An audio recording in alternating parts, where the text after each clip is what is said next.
लफ्ज अलग है, जज्बात वही है।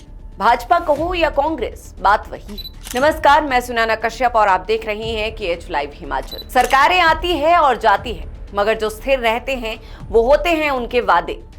वो वादे जो अक्सर वोट बैंक के लिए चुनावी साल में कुछ अधूरे और कुछ पूरे कर दिए जाते हैं।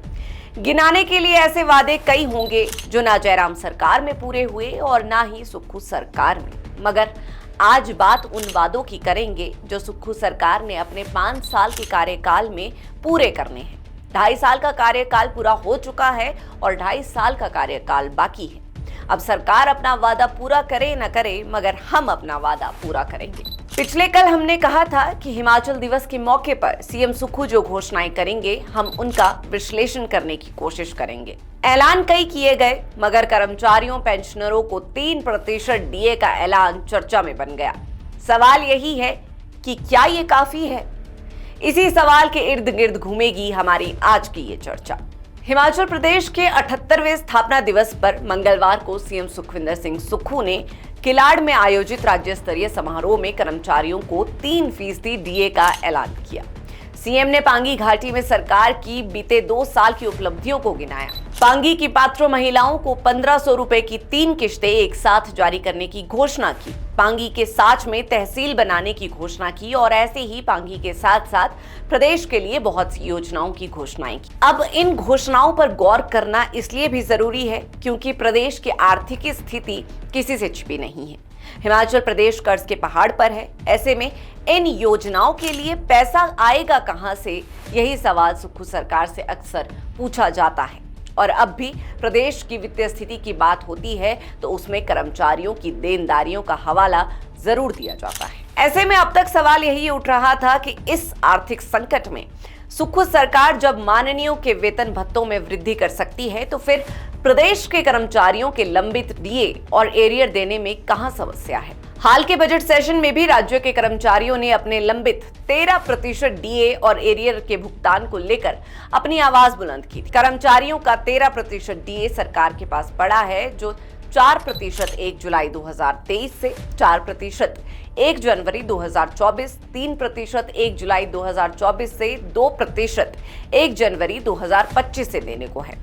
कर्मचारियों की ये देनदारियां काफी समय से लंबित है। आंकड़ों के अनुसार राज्य सरकार के पास कर्मचारियों और पेंशनरों के लगभग 10,000 करोड़ रुपए बकाया है। पूर्व में भाजपा सरकार के समय 6ठे वेतन आयोग को लागू किया गया था। तब सरकार ने संशोधित वेतनमान के एरियर की 50,000 रुपए की एक किश्त दी थी। शायद आपको याद भी होगा कि सत्ता में आने के बाद कांग्रेस सरकार में राज्य की आर्थिक स्थिति को लेकर एक श्वेत पत्र विधानसभा में सदन पटल पर रखा गया था। तब इस श्वेत पत्र में जिक्र किया गया था कि संशोधित वेतनमान के एरियर की बकाया रकम के तौर पर 10,000 करोड़ रुपए की देनदारी भाजपा सरकार ने छोड़ी है।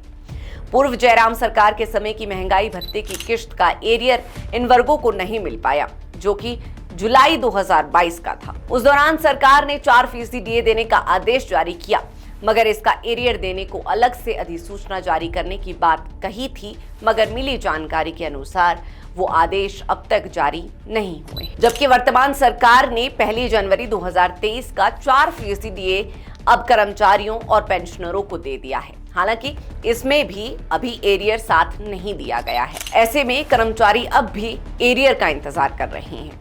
जयराम सरकार में भी कर्मचारी डीए की मांगों को लेकर अक्सर चर्चा में रहते थे और अब सुक्खू सरकार में भी हाले दस्तूर कुछ ऐसा ही है। ऐलान तो खुले मंच से कर दिए जाते हैं, अखबारों की सुर्खियों में भी कर्मचारियों को डीए की सौगात मिल जाती है, मगर मसला तो है भुगतान का। भुगतान राशि के लिए कर्मचारियों का इंतजार अब भी बरकरार है। जनवरी 2022 से डीए को 31% से बढ़ाकर 34% किया गया। जनवरी 2023 से 4% की वृद्धि के साथ डीए को 34% से 38% किया गया। जनवरी 2024 से एक और 4% की वृद्धि के साथ डीए को 38% से 42% किया गया। इन बढ़ोतरियों के बावजूद संबंधित अवधि के एरियर का भुगतान अभी तक नहीं हुआ है, जिससे कर्मचारियों में असंतोष बना हुआ है। 2023 से कर्मचारियों की महंगाई भत्ते की 4 किश्त और महंगाई भत्ते का एरियर लंबित है। अब जब सीएम सुक्खू के ऐलान से जुड़ी कुछ पोस्ट को हमने देखा तो उन पोस्ट के कमेंट्स देखकर ये अनुमान तो लगाया जा सकता है कि कर्मचारी वर्ग सुक्खू सरकार से अब भी नाखुश है, क्योंकि ऐलान तो हो रही हैं मगर भुगतान की बात नहीं की जा रही। हालांकि सीएम सुक्खू ने साल 2025-26 के बजट सेशन में कहा था कि अप्रैल महीने से हम अपनी ट्रेजरी को सही करने जा रहे हैं। सरकारी कर्मचारियों को 15 मई के बाद कभी भी डीए मिल जाएगा। इसके अलावा 70 से 75 साल के पेंशनर्स को हम इस वित्त वर्ष में डीए का पूरा एरियर दे देंगे। इसके अलावा अन्य कर्मचारियों के एरियर की कुछ रकम हम इस वित्त वर्ष में देंगे। यानी कर्मचारियों को उम्मीद थी कि 15 मई के बाद शायद डीए और एरियर का भुगतान हो जाएगा, मगर अब डीए की अगली किश्त 15 मई की जगह जून में मिलेगी। तारीख पर तारीख क्यों सुक्खू सरकार? कर्मचारियों का बस यही सवाल। फिलहाल तो अभी ऐलान हुआ है और इससे जुड़ी नोटिफिकेशन का आना बाकी है, तब तक का इंतजार कीजिए। बहरहाल आज की इस चर्चा में इतना ही। इस पूरी चर्चा पर आप अपनी राय जरूर शेयर करें।